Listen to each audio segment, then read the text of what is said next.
Hello everyone, your residential Swiss dinosaur here. In today's video I want to talk about a rumor and a little bit of a prediction and assumption which came up from WoT Express. For the people which do not know WoT Express, WoT Express is probably the most known website for leaks surrounding World of Tanks. It's a Russian website, they are closely tied to Minsk in general, to wargaming, and let's be honest, most of their leaks and most of their assumptions turn out to be correct. Like for example, the upcoming VK2801 with the 10.5cm gun being the well-deserved reward tank. Kind of makes sense, it's an old vehicle which got removed and now gets re-added as a tank you can just get for everybody when you play the game for long enough. The thing is, they found out something rather curious. During the update 1.14, there was apparently a very interesting little snippet of information. When you click into the 10v10 ranked battle format, you were able to get an official description. Sadly, I couldn't find that because there was information unavailable.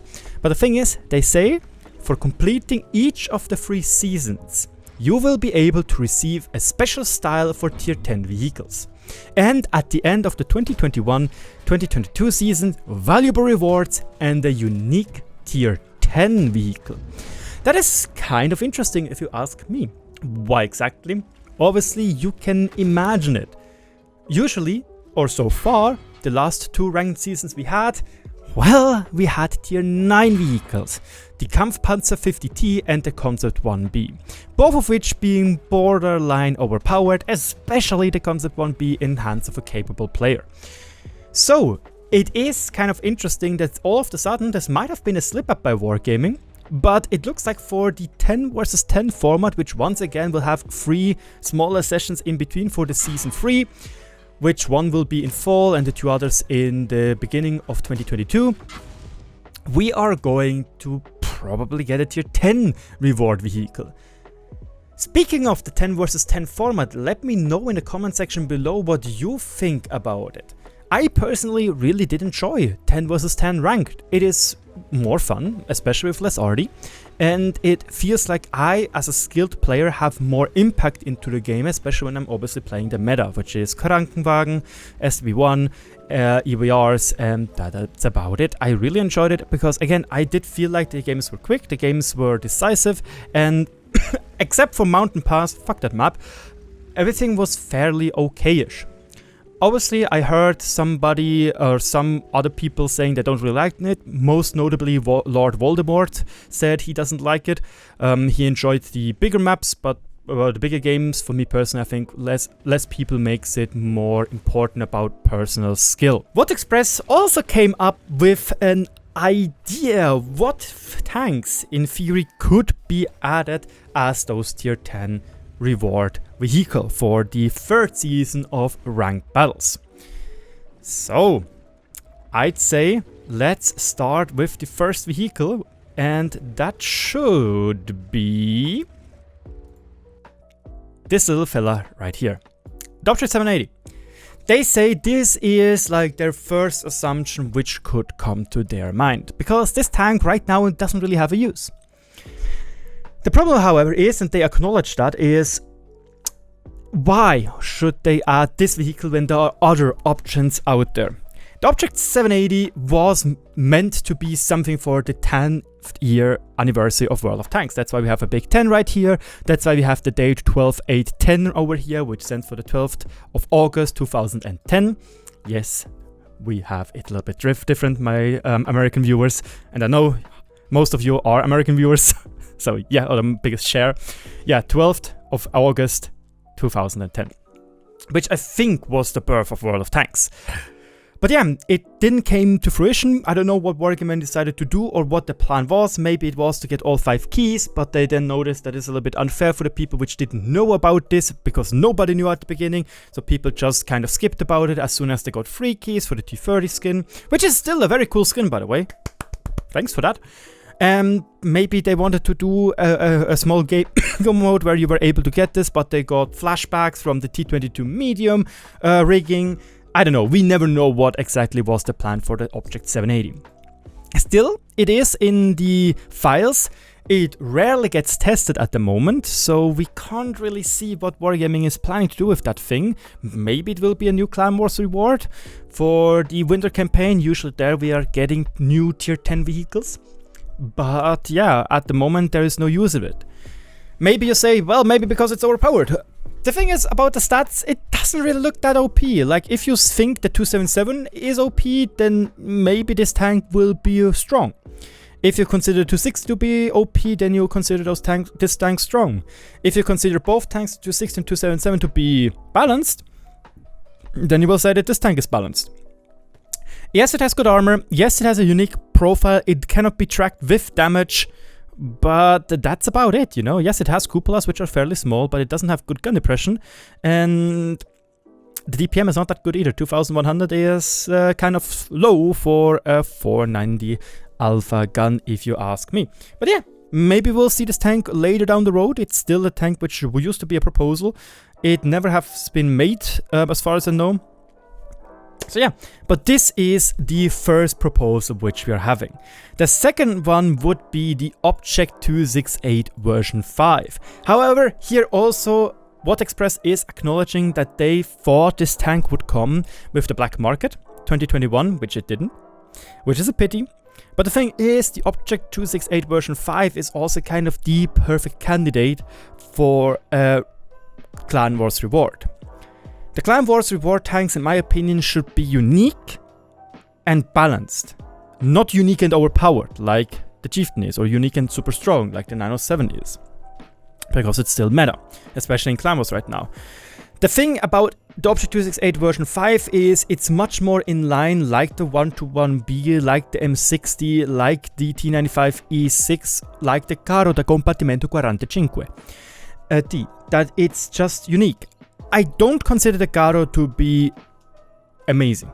I don't consider it to be OP, and I don't consider it to be very good. It is okay in my opinion. I even argued that giving it maybe a little bit better gun handling would make the tank a lot more enjoyable to play. Because as it is right now, and yes, I could try to make the gun handling even better, but I just wanted to meme a little bit with the turbolader because, let's be honest, Monka steer with 26 kph in reverse and 60 kph forward.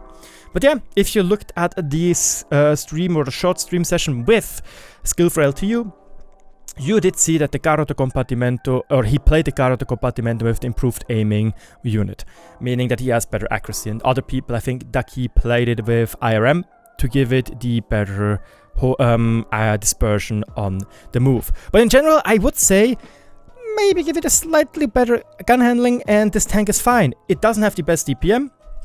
As you can see, 2700 sounds like a lot, but then again you have tanks like the STB1, which has almost 4K with the same setup.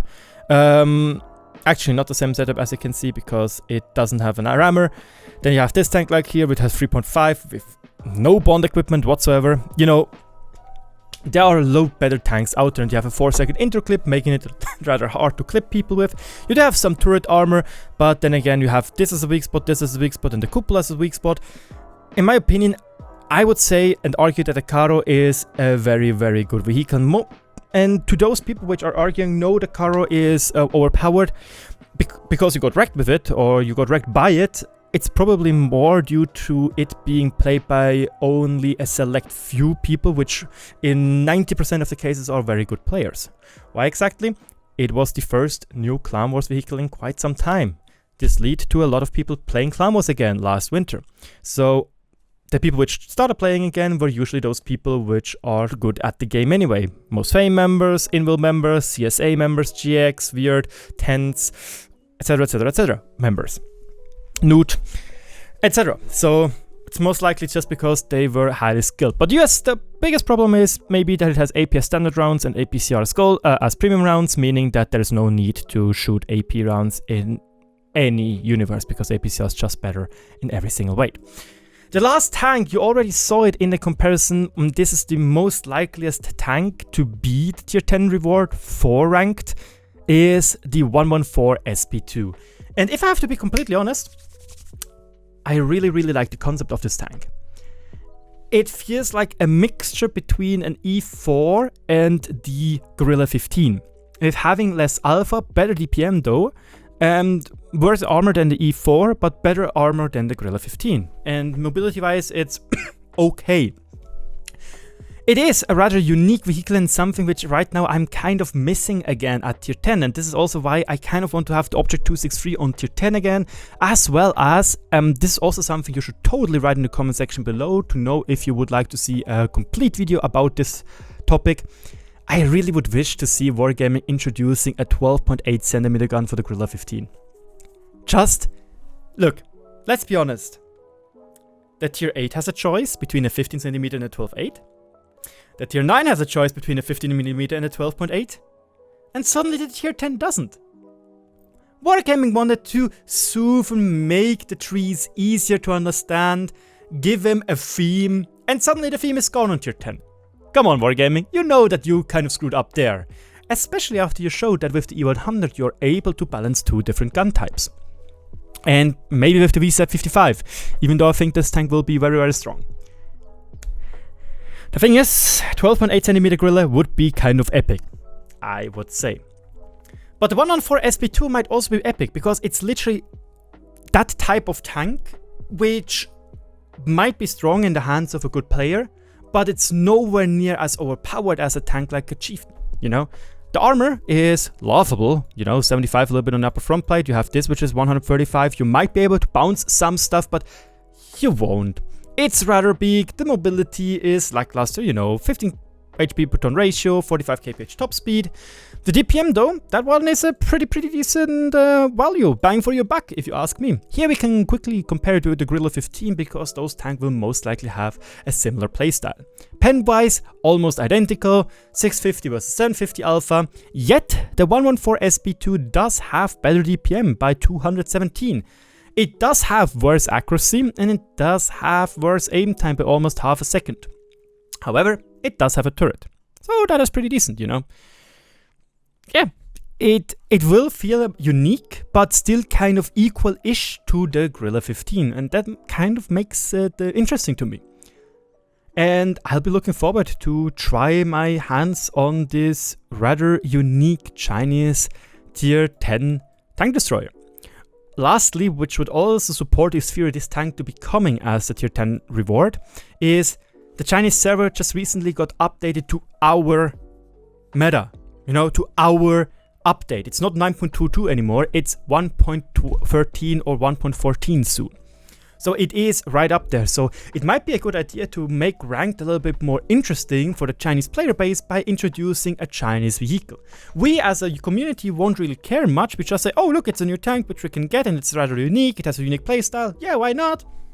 So it kind of makes sense that this tank might be also just there to capture a little bit more of the Chinese market.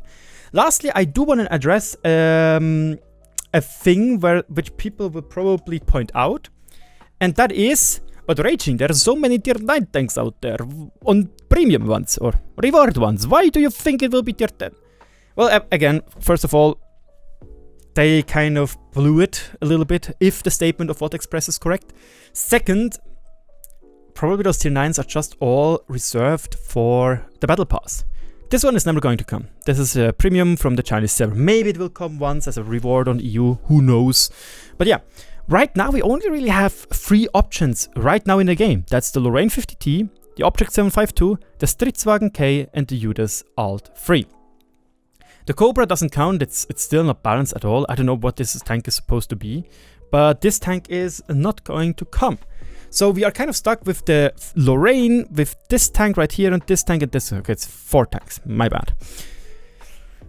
Yeah, this tank didn't got balanced in quite some time. This tank neither. This tank is actively being balanced, and this tank also is not being balanced in quite some time either. So only really the Stridswagen K is being actively balanced at the moment. And I do know we have the Object 590 with its reversed auto reloader in the stats right now, in the super test at the moment. This might also be a candidate. But who is going to say that Wargaming is not trying to introduce 3 new tanks in the next Battle Pass season anyway? Because right now, I think 18 were the points needed for the Kunze-Runze Panzer, right? I'm actually not sure anymore. 18 for the Kunze-Runze and I think 12 for the K91. that would mean you still have quite a lot of points left, because you can get up to 54 if my calculations weren't wrong. 18 plus 18 should be 36, right? No, shouldn't be 36. No, it is 36. 54, yeah. Should be 54 points. So in theory, you could put out 3 new vehicles which cost 18 points, you know? In theory. Just in theory. Because right now you will be done halfway through with the battle pass, so you don't really have to buy the improved one anymore if you just want to get the 2 new tanks. Yeah. We'll never know. Maybe Wargaming sees this as another opportunity to put in 3 new tanks, or even 4 new tanks. Who knows? 4 tanks for 12 points each. Might be the case. Who knows? But yeah, this is my assumption, and this is my video about the upcoming ranked season on 10 versus 10. I still think Wargaming should maybe try around with other tiers. Maybe they're going to do that if they introduce something like Crew 2.0, which allows you to have different crews, or like the same crew on different tanks. Makes it a little bit easier to get there. But it will be also rather interesting. My name is RagingRaptor. Don't forget to subscribe. Thank you so much again for 12,000 subscribers.